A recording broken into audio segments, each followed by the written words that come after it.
자, 그럼 또 이어서 해보겠습니다. 우리가 이 스테이트 스페이스 상태 공간에 대해서 방정식을 만들게 되면 앞서 얘기드린 대로 x도트는 ax 더하기 bu라고 표현이 된다고 배웠습니다. 그래서 위치 x가 미분이 돼서 속도가 이 안에 하나가 포함이 되어 있고요. 여러분들 여기서 주제하실 거는 x는 변수 하나가 아니라 벡터입니다. 그리고 이 x 변수 안에는 또 속도를 넣어서 미분을 한번 하면 또 가속도가 되고, 여기에 또 가속도를 넣게 되면 이쪽은 가속도를 한 번 더 미분해서, 가속도 미분하면 저크라는 게 나옵니다. 가속도가 갑자기 빨라지면 하고 치는 저크라고 하는 충격들이 발생을 하고요. 그래서 이 x라고 하는 게 벡터기 때문에 2차식이 이 안에 1차식처럼 보이게 만드는 효과가 있는 거고요. 자, 그래서 이 x라고 하는 것, 그리고 u는 입력입니다. 그래서 컨트롤 입력. 예를 들면 PID 제어기를 쓰는 경우에는 이 부분에 토크가 최종적으로 들어가서 뭔가 이쪽 위치 쪽엔 영향을 주지 않고 밑에 쪽 흰 부분에만 영향을 주는 형태로 상태 방정식 스테이트 이퀘이션이 만들어집니다. 자, 여기까지는 그래도 여러분들이 배우셨던 컨트롤의 개념하고 많이 유사합니다. 여기까지는 사실 컨트롤에서 대부분을 배웠는데요. 전혀 조금 생소한 게 하나가 등장을 해요. 이 생소한 게 뭐냐면 y는 cx다. 그리고 예를 들면 d가 없는 것부터 먼저 생각을 해보겠습니다. 그러면 x는 예를 들면 우리가 로봇이 있는데 여기 이렇게 로봇이 있어요. 로봇이 있는데 이 로봇들의 각도에 대한 거 세타, 그리고 이 부분이 어떻게 움직이는가 속도에 대한 거 세타 도트, 얘가 두 번 미분하면 세타 투다 이런 게 들어가겠죠. x 벡터를 예를 들면 각도, 그다음에 한 번 미분한 세타 도트, 세타 투다. 보통은 이 부분은 이제 잘 안 쓰이죠. x는 세타하고 세타 도트가 쓰이고, 그걸 한 번 더 미분해서 여기에 x 도트를 하게 되면 두 번 미분하게 나오기 때문에, 두 번 미분하면 각가속도를 뜻하기 때문에 이제 단위가 토크 레벨들이 되겠죠. 여기까지는 이해가 가는데, y라고 하는 건 뭘까? 이 부분이 이제 되게 궁금합니다. y는 뭐냐면요, 우리가 관측이라고 하는 표현을 이제 씁니다. 피드백 옵저베이션, 관측입니다. 그래서 옵저베이션이라는 표현은 고유명사처럼 이 분야에선 쓰이고 있고요. 고유명사처럼 쓰인다라는 얘기는 옵저베이션, 제어에서 옵저베이션 하면 내가 뭔가 관측을 하고 있구나 이 얘기입니다. 예를 들면 뭐 천문대가 옵저베이터리 이렇게 불리고 있으니까 옵저브 한다라는 건 관측한다는 표현이고요. 도대체 관측은 뭐지? 이런 생소한 개념은 뭐지? 지난번에 이제 세그웨이를 갖고 얘기를 한번 드린 것처럼 여기에 현재의 각도를 알아내겠다는 얘기가 되겠습니다. 여기에 이제 잘 보시면은요, 만약에 C는 1이고 D는 0이라고 하면 Y는 X가 되면 뭐야 이 바보 같은 식은, 이제 이런 의미를 이렇게 생각을 하실 텐데요. 로봇이 움직이게 되면 우리는 여기에 인코더를 달아가지고 이 인코더에서 각도를 얻어내죠. 근데 실제로 이것은 우리가 각도를 얻어냈는가? 라고 보면 그렇지 않습니다. 인코더에 각도를 알아냈을 뿐이지 관절의 각도를 알아낸 게 아니거든요. 그래서 실제 상태 방정식에서 쓰이고 있는 x라고 하는 상태 스테이트 베어리어블은 각도가 필요한데, 우리가 관측한 것은 각도가 아니라 인코더의 값을 의미합니다. 인코더의 값을 관절의 각도로 치환하면 되지 않느냐라고 얘기하지만, 실제로 지난번 얘기 드린 것처럼 인코더가 흔들릴 수도 있고요. 인코더의 백래시 때문에, 백래시가 있는 경우에 인코더에 잡히지 않는 경우도 있습니다. 그러면 인코더는 세타가 90도라고 했는데 실제 각도는 90.5도 또는 89.5도가 될 수도 있죠. 그래서 우리가 관측을 한 것이 바로 이 y가 되겠고요. 이 관측을 해서 인코더의 각도를 얻어냈더니 그게 바로 관절 각도하고 똑같더라 라고 하면 그때 C는 1이 되는 겁니다. 그런데 그렇지 않고요. 예를 들면 여기 인코더에도 비율이 있어서 내가 인코더에서는 100펄스 돌았다고 했는데 100펄스가 들어왔는데 걔는 그러면 몇 도지? 그럼 뭔가 비례식을 쓸 수도 있겠죠. 그래서 여기에 실질적인 각도는 한 펄스에 예를 들면 10펄스에 10개의 펄스에 100펄스라고 하고요. 10개의 펄스에 1도 돈다고 하면 여기 C는 10분의 1이 곱해져서 10분의 1이 아니죠. 10배가 되겠죠. 10배가 돼서 여기의 각도는 실제로는 10도다 라고 얘기할 수 있겠습니다. 이렇게 비율이 이 부분에 들어갈 수가 있는 거고요. 그 비율에 해당하는 것 중에 간단하게 숫자로 표현할 수 있으면 이렇게 C라고 하는 행렬 또는 상수를 써서 표현할 수가 있겠고요. 근데 실제 인코더 각도하고 관절 각도하고 사이에 복잡한 수식이 있다라고 하면 이때 얘는 fx라고 하는 형태로 표현이 될 겁니다. 그래서 실제 우리가 관측한 값 y가 들어오면 거기서 적절한 x 값을 찾아서 세타 또는 세타 도트로 표현해야 되는 거죠. 그래서 이 y라고 하는 게 이제 등장을 하면 x 도트는 ax 더하기 bu는 실제 이 시스템 다이내믹스를 뜻하고 있는데 y가 들어가면 이제 관측을 한 겁니다. 바로 센서 파트가 되겠고요. 이 센서가 곧바로 우리가 원하는 스테이트, 상태값, 세타 또는 세타 도트가 아닐 수 있기 때문에 간단하게는 선형적으로 C, 그리고 그게 만족하지 않고 비선형이면은 이 부분에 fx라고 하는 함수 형태로 표현이 되는 겁니다.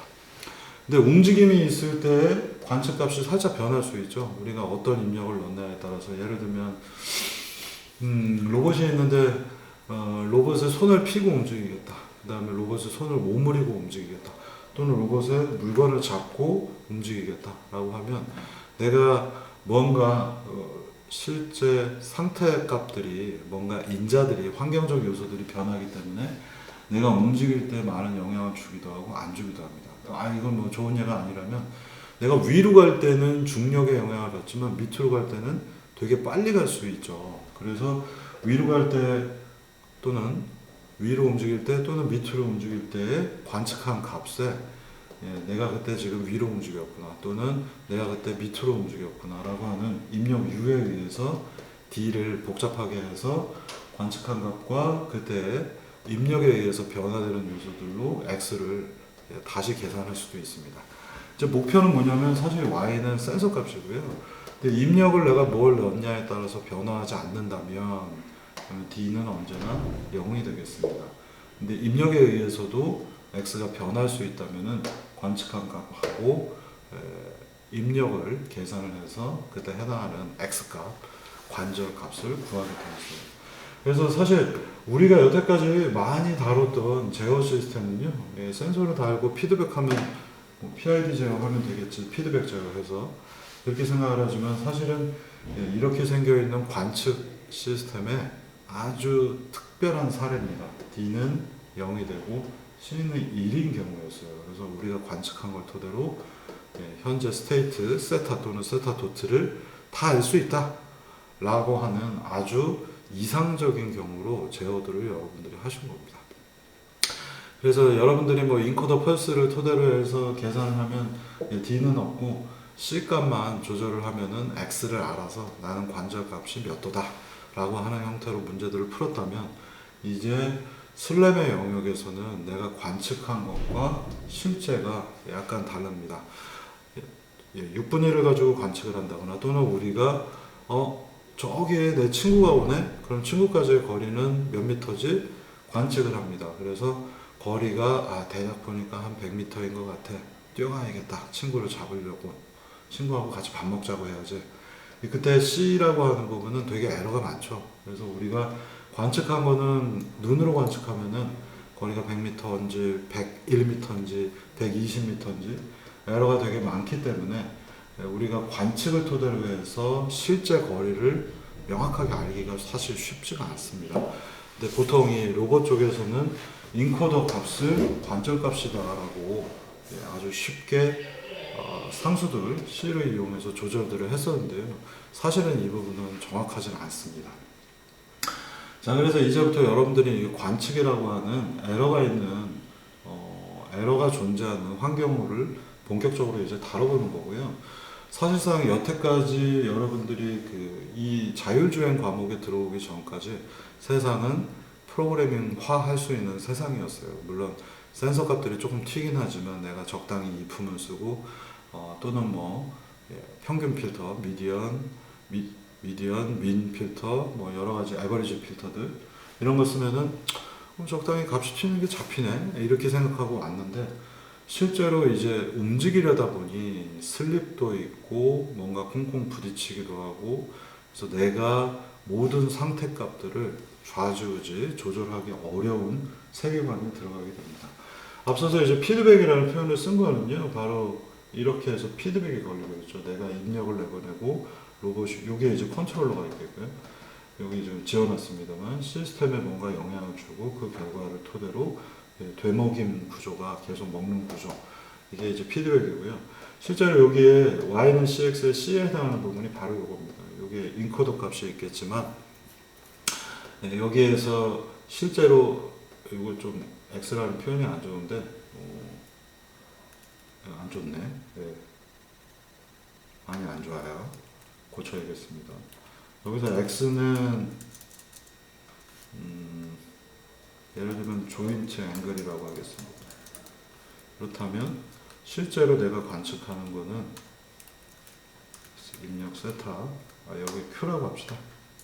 q 그 다음에 여기는 뭔가 다른 변수로 표현하면 좋겠는데 q 프라임 뭐 이것도 별로 안 좋고 미지수가 없네. d라고 합시다. 그냥 d라고 d도 딴 데 쓰니까 s라고 합시다. 얘는 인코더 값을 뜻합니다. 그래서 실제 조인트 앵글이 제어를 할 때는 우리가 세타 도트가 필요한데 실제 여기서 측정한 건 인코더고요. y 값에 해당하겠죠. 이렇게 이 부분도 바꿔보겠습니다. 스테이트 베어리어블로 보면은 결국은 x를 뜻하는 거고요. 그 다음에 s 인코더라고 하는 거는 관측과 y를 뜻하는 겁니다. 이렇게 붙여놓으시면 좋겠네요. 그러면 여기에 들어가는 건 정확하게 얘기하면 c가 아니라 c의 인버스가 되겠죠.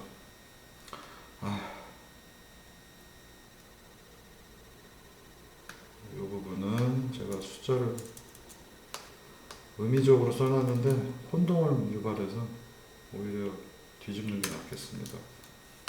제대로 정확하게 쓰는 게 낫겠습니다. 뭘 뒤집기는. 자, 그래서 여러분들이 이제 뭔가 이 피드백 제어라고 하는 거를 이제 본격적으로 완성을 시키는 루프를 처음 보시는 거고요. 여태까지 사실 여기는 항상 1인 거를 많이 썼죠. 근데 y를 c로 나눠서 x를 얻게 되는 거. 그래서 조인트 앵글, 실제 스테이트 베어리어블을 x로 표현하는 거. 이게 이제 완벽한 컨트롤 루프가 되겠습니다. 그래서 지금부터는 이 y라고 하는 요소를 우리가 꼼꼼히 다뤄보도록 하겠습니다. 여기 뭐 맨날 나오는 예전에서 이것도 빠르게 넘어가겠습니다만 예전에 뭐 로봇공학 응용에서도 나왔죠. 매스 스프링 댐퍼가 있으면 이렇게 팅 놓으면 디용 하면서 점점 좀 작아지고요. 스테이트 스페이스 이때도 배웠죠. x축은 위치, y축은 엑스토트 속도입니다. 그래서 위치가 0이 여기 이 부분이 원점입니다. 위치가 0이고 속도가 0인 지점이 있는데 내가 이 녀석을 쭉 잡아당겨서 x 위치를 1인 상태로 놓고 탁 소리를 놨습니다. 그러니까 점점점 속도가 빨라지죠. 지금 보시면은 y축으로 움직여야 속도가 빨라지는 거죠. 속도가 점점점 빨라져서 마이너스 속도 쪽에 최대로 지금 오고 이때는 위치가 0이 됐습니다. 바로 여기까지 내려온 장면이죠. 이 지점이 여기가 되겠고요. 그 다음에 얘가 이제 원점을 지나서 이제 밑으로 내려가죠. 그래서 속도가 점점 마이너스 속도에서 점점 작아져서 띠용 하고 이제 밑에 0인 지점이 되고 그때 x 값은 마이너스 지점에서 가장 먼 데 있습니다. 하지만 속도가 0이고 이제 탄성 에너지만 많고 다시 이제 올라가겠죠. 그래서 속도가 다시 증가하고 이걸 계속 반복하면서 얘의 궤적이 쫙 익스포넨셜 형태로 줄어듭니다. 익스포넨셜 형태로 얘네들이 지금 보면 직선처럼 보이지만 실제로 얘는 익스포넨셜하게 줄어들고요. 이유는 매스 스프링 댐퍼 시스템이라서 mx2.cx.kx 라고 하는 수식을 우리가 라플라스 트랜스폼을 쓰든 아니면 공학수학 기초의 수식으로 쓰든 간에 얘네들은 뭔가 2의 마이너스 2 요거를 우리가 바꾸면은 x2 플러스 2 지타 오메가 n x 플러스 오메가 d x 이렇게 바꿀 수 있잖아요. 여러분들 이거 제어 시간에 배운 거예요. 여기에 지타 관련해서 뭔가 오메가 dt 그리고 뒤에는 a 곱하기 사인 오메가 dt 플러스 y 이런 수식이 나오죠. 그래서 궤적이 2의 마이너스 승에 중요한 건 여기 타임 t가 있죠. 그래서 시간 t에 대해서 마이너스 방향으로 줄어들고 있습니다. 그래서 이 줄어드는 궤적은 요 함수하고 똑같아서 얘들은 익스포넨셜하게 줄어듭니다. 자, 여기까지는 이제 여러분들이 사실은 배워서 알고 있는 부분이 돼야 되겠고요. 기억들을 잘들 못해서 자, 다시 한번 얘기 드렸고요. 그럼 우리 모델은 확실한가? 이제 앞서서 했던 이 수식들을 이용해서 문제를 풀어보시면 이렇게 설명을 할 수가 있어요. 그래서 얘네들은 이것도 어려운 얘기 있지만 실제로 루트로커스 그려보면 아까 보셨던 x는 2의 뭐예요? 점점점 그리고 사인 이렇게 표현되는데 이거를 합치기 전에 보시면은 무언가의 폴이라고 불리는 폴이 두 개가 극점이 두 개가 등장하죠. 극점에 이거는 지금 시간 도메인이라서 라플라스 도메인에서 보시면은 여기에 두 개가 생깁니다. 그래서 이 녀석들은 음수 영역에 있기 때문에 얘네들은 무조건 수렴을 하고 이 부분에 대해서 여러분들이 뭔가 극점, 근궤적 관련된 것들을 배우셨을 거예요. 그래서 폴이 왼쪽에 있으면 무조건 이 시스템은 수렴을 하더라. 아이겐밸류가 음수에 있으면 수렴하더라 라고 하는 것과 동일합니다. 스테이트 방정식에서의 아까 A의 아이겐밸류가 음수가 되면 이 녀석이 음수가 되면 어떻게 되겠어요? 간단하게 얘기하면 x라고 하는 뭔가 x1, x2가 있을 텐데 걔네들을 트랜스폼을 시켜서 프라임 표시가 붙었고 아이겐밸류 구해보면 뭐 마이너스 2, 0, 마이너스 3 이렇게 표현이 된다고 치면 이 수식은 뭐예요? 여기가 마이너스 2이기 때문에 수식을 넘기면 x 도트 프라임 더하기 2x 프라임 1 이렇게 수식이 나오기 때문에 무조건 익스포넨셜이 마이너스가 되는 겁니다. 그래서 얘네들은 무조건 수렴을 하게 되어 있습니다. 펜이 왜 이렇게 안 나와? 그래서 아이겐밸류가 이 A 매트릭스의 아이겐밸류가 음수이면 폴이 왼쪽에 있는 문제하고 동일하게 취급이 됩니다. 그래서 수렴하는 거고요. 자, 그런데 우리가 x도트는 ax 더하기 b요라고 정의를 했지만 이건 정말 맞는 걸까요? 라고 하는 거고요. 관측은 y는 cx 더하기 d요라고 했지만 이건 정말 맞는 걸까요? 라고 하는 질문을 던져보겠습니다. 절대로 맞을 수가 없고요. 대부분의 시스템이 이렇게 선형적으로 되는 경우도 사실 별로 없죠. 거의 없다고 보셔야 될 겁니다. 이상적인 경우가 되겠고요. 자, 그럼에도 불구하고 우리가 이걸 배우는 거는 이걸 선형화시켜서 실제로 많은 비선형 문제들도 선형화시켜서 문제를 조금 더 쉽게 풀려고 노력을 합니다. 왜냐하면 미분 방정식이 비선형이면은 굉장히 풀기가 어려워서 선형화 작업들을 많이 하고 있고요. 자, 그래서 이 우리가 잡아놓은 x도트는 ax 더하기 b요라고 하는 수식은 사실은 에러가 많이 있습니다. 그 에러가 많이 있는 이유는 uncertainty, 우리가 모델에 고려하지 못한 요소가 이 안에 사실 녹아져 있고요. 모델 자체가 아예 좀 불완전해서 간단하게 잡아서 이런 경우가 있습니다. uncertainty는 불확실성이라고 부를 수 있는데요. 불확실성 중에 하나는 뭘까요? 예를 들면 마찰, 그죠? 마찰이 있는데 윤활유를 뿌려놔가지고 어저께 옆에 있는 친구가 윤활유를 뿌려놔서 오늘은 마찰이 없는데 한 3일 동안 해가 쨍쨍 뜨게 되면 윤활유가 말라버립니다. 증발을 해요. 그럼 윤활이 떨어지니까 모델이 바뀌겠죠. 이런 것들 우리가 uncertainty라고 밖에 표현할 수가 없습니다. 왜냐하면 그 윤활유를 로봇 관절에 있는 걸 뽑아가지고 실제 얘의 점성이 얼마고 이런 걸 측정을 하지 않잖아요. 그래서 이것들은 조금씩 변하는 uncertainty라고 보시면 될 것 같아요. 그래서 x도트는 ax 더하기 bu라고 하는데도 뭔가 우리가 선형적으로 모델을 만든다면 지금 중요한 건 다 선형적이에요. 제일 쉽게 가는 겁니다. 그래서 더하기 n을 넣어버립니다. 이게 뭔가 노이즈예요.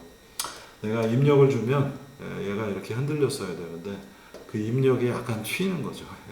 또는 시스템이 중간중간에 뭔가 로봇팔이 이렇게 움직여야 되는데 여기 관절이 삐그덕삐그덕해서 삐그덕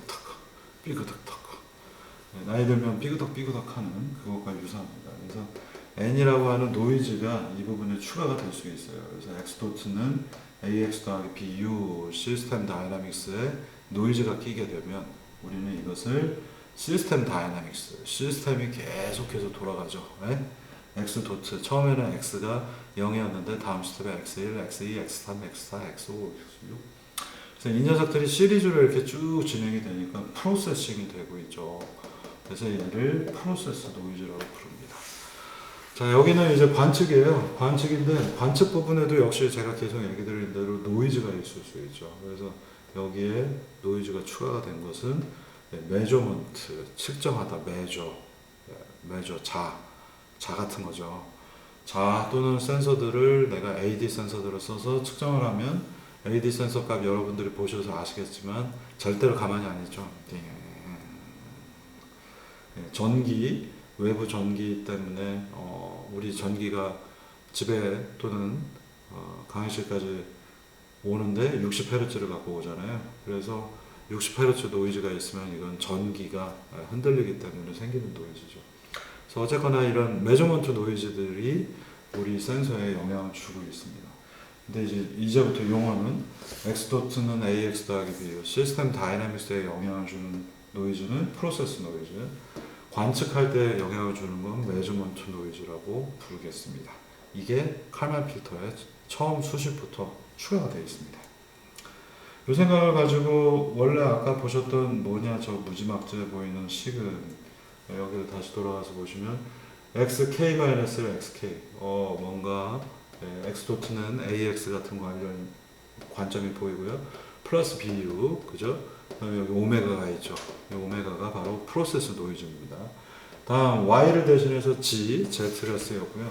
y는 hx 뭔가 y는 cx 더하기 bu하고 비슷하죠. 근데 du에 해당하는 입력엔 영향을 받지 않아요. d는 0이라고 가정을 해버린 거고요. 그리고 여기에 vk가 들어가 있어요. 이 녀석이 바로 메저먼트 노이즈가 되겠습니다. 어려운 분야로 들어가고 있습니다. 이제 점점점 문제가 복잡해집니다.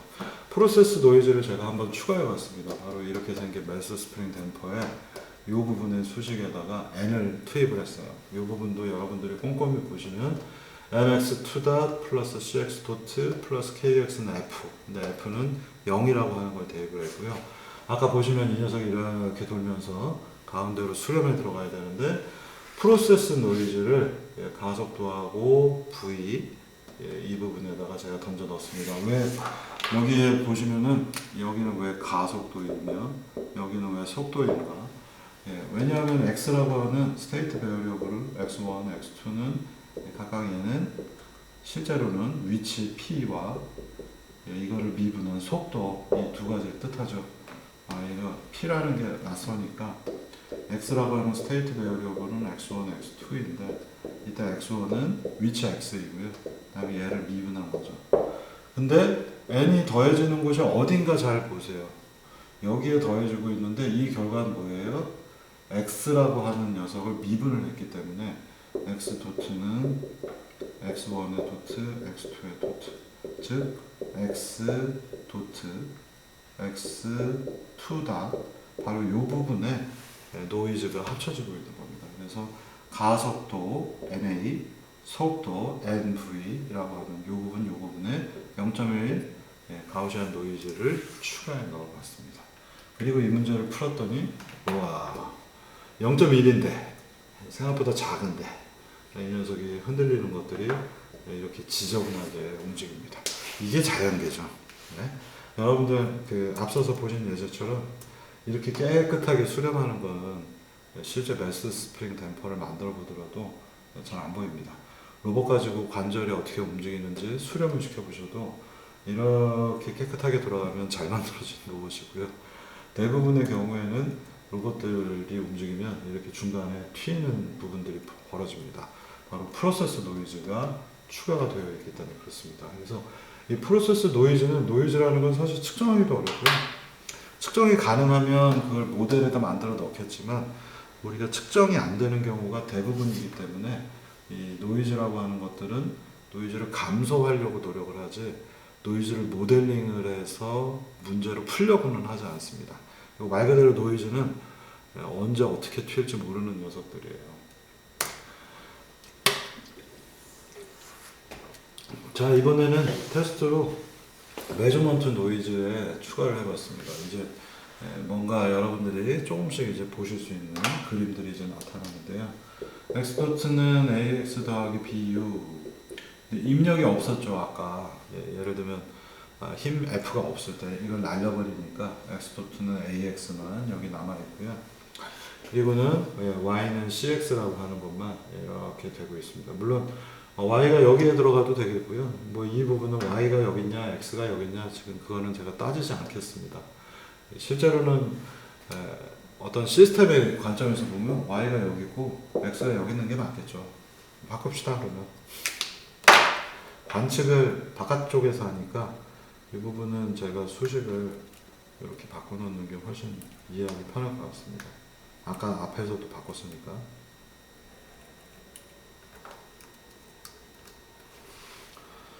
자, 그러면 Y는 CX에 의해서 이제 메저먼트 실제 X, 스테이트를 얻어내게 되는데 이 부분에 입력 U는 역시 없다고 했기 때문에 X토트는 AX 플러스 BU에 입력 U가 0이니까 이 부분이 사라졌고요.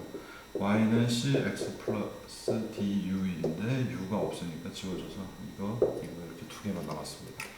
얘가 여기에 있고요. 센서 부분에 해당하는 거 Y는 CX가 이쪽에 있어요. 자, 이걸 가지고 바로 CX 플러스 DU에다가 M 프라임 메저먼트 노이즈를 추가해 넣어보겠습니다. 그래서 측정을 했는데 C는 1인 경우로 아주 문제를 심플하게 만들었어요. 그러면 X는 실제로 Y하고 똑같아야 되는데 Y 측정한 값에다가 0.1 랜드 N을 추가해 넣었습니다. 그래서 X는 Y로 이제 투입을 했어요. Y가 바로 X가 되니까. 그리고 이 문제를 풀었어요.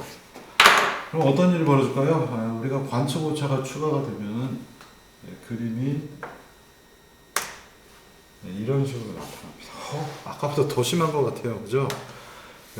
아까보다 흔들림의 정도는 사실 더 심해져 있고 이게 이렇게 원래는 수렴에서 0으로 가야 되는데 오이씨 뭐야 중간 막 지 마음대로 여기가 1이고 여기가 마이너스 1이에요. 그래서 여기서부터 이렇게 수렴을 해서 원래 그림은 보시면 앞서서 그림 보시면요 1과 마이너스 1이가 띠용 하면서 이렇게 들어가야 되는데 프로세스 노이즈도 아니고 메저먼트 노이즈를 넣었는데 1과 마이너스 1에서 이렇게 수렴을 하는 게 아니라 더 커졌죠.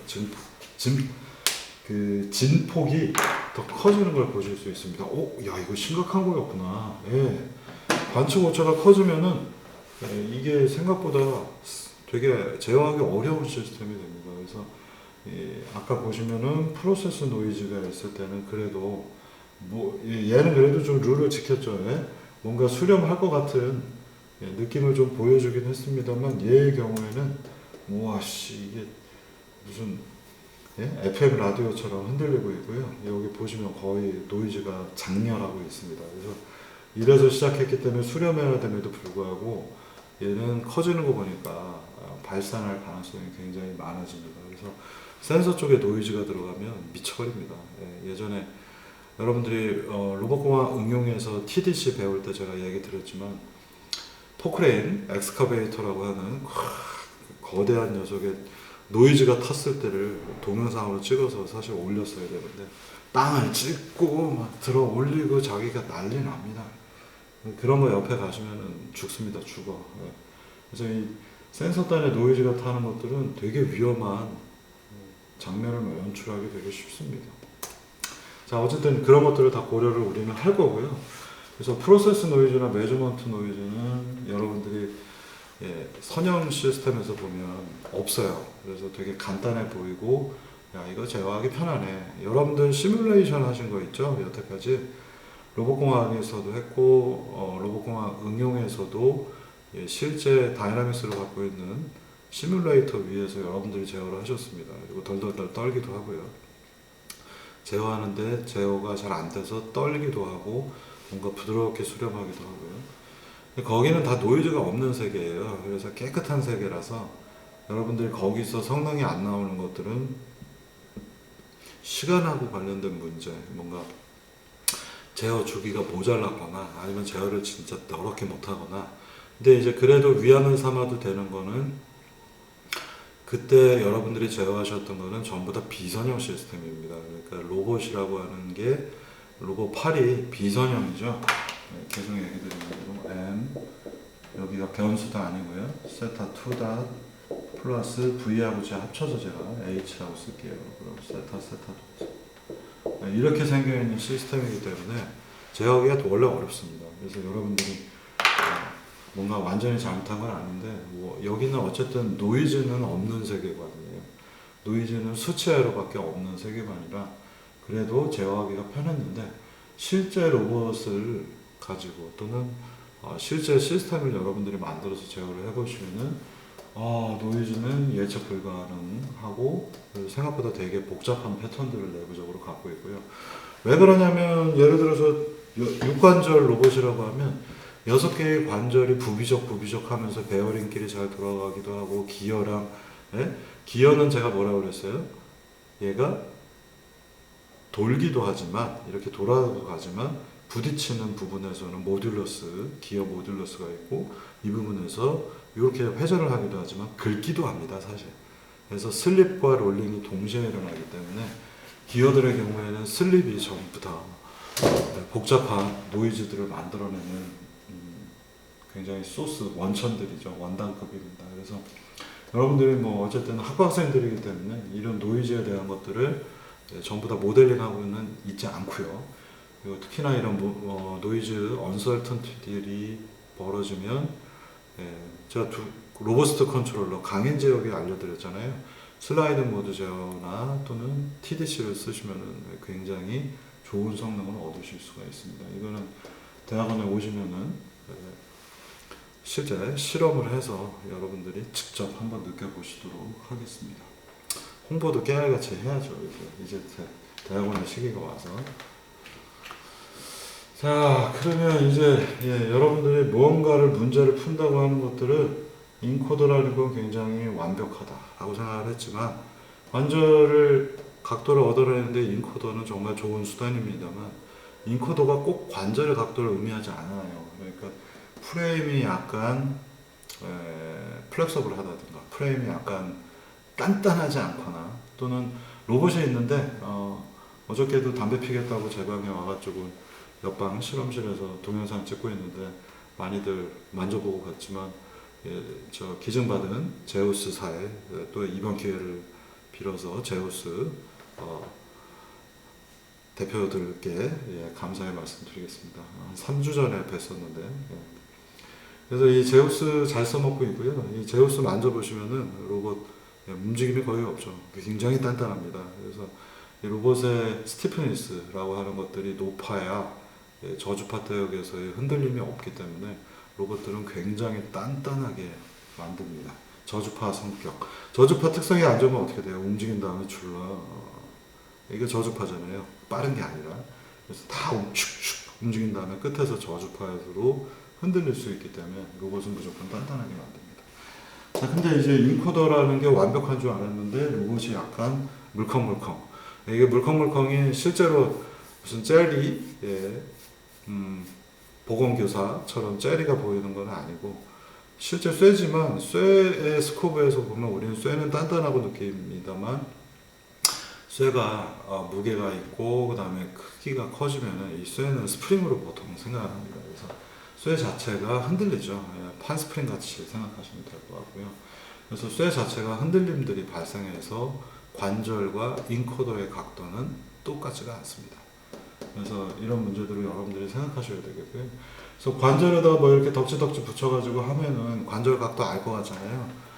제발 이제 이런 거는 좀 졸업 작품에서도 안 했으면 좋겠습니다. 이게 에러가 뭐 엄청나게 커서 여러분들이 그 가속도계나 자이로 가지고 뭔가의 각도를 측정하겠다고 하는 생각 자체를 버려야 됩니다. 그거는 바닥에서 움직이는 자율주행 로봇에서나 쓰는 거지 이런 관절에다 붙여갖고 쓸 수 있는 것들이 아니에요. 그래서 이런 각도 얻으려면 이런 식으로 부착하면 어떻게 돼요? 비틀리기도 하죠.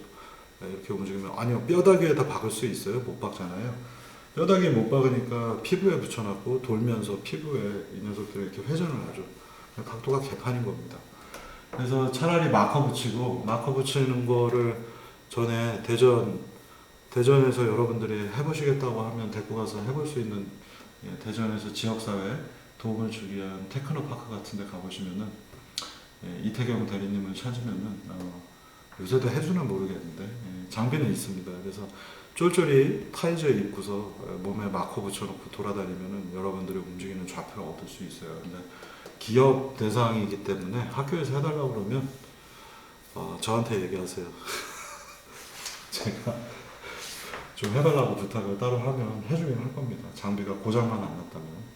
그래서 생각보다 이런 얘기를 왜 하냐 농담 따먹기처럼 우리가 완벽하다 관측할 수 있는 것이 완벽하다고 생각하지만 실제로 완벽한 거 하나도 없습니다. 그래서 뭔가 레이저 센서를 쓰면 레이저가 정교해서 잘 될 것 같아요? 전혀 그렇지 않습니다.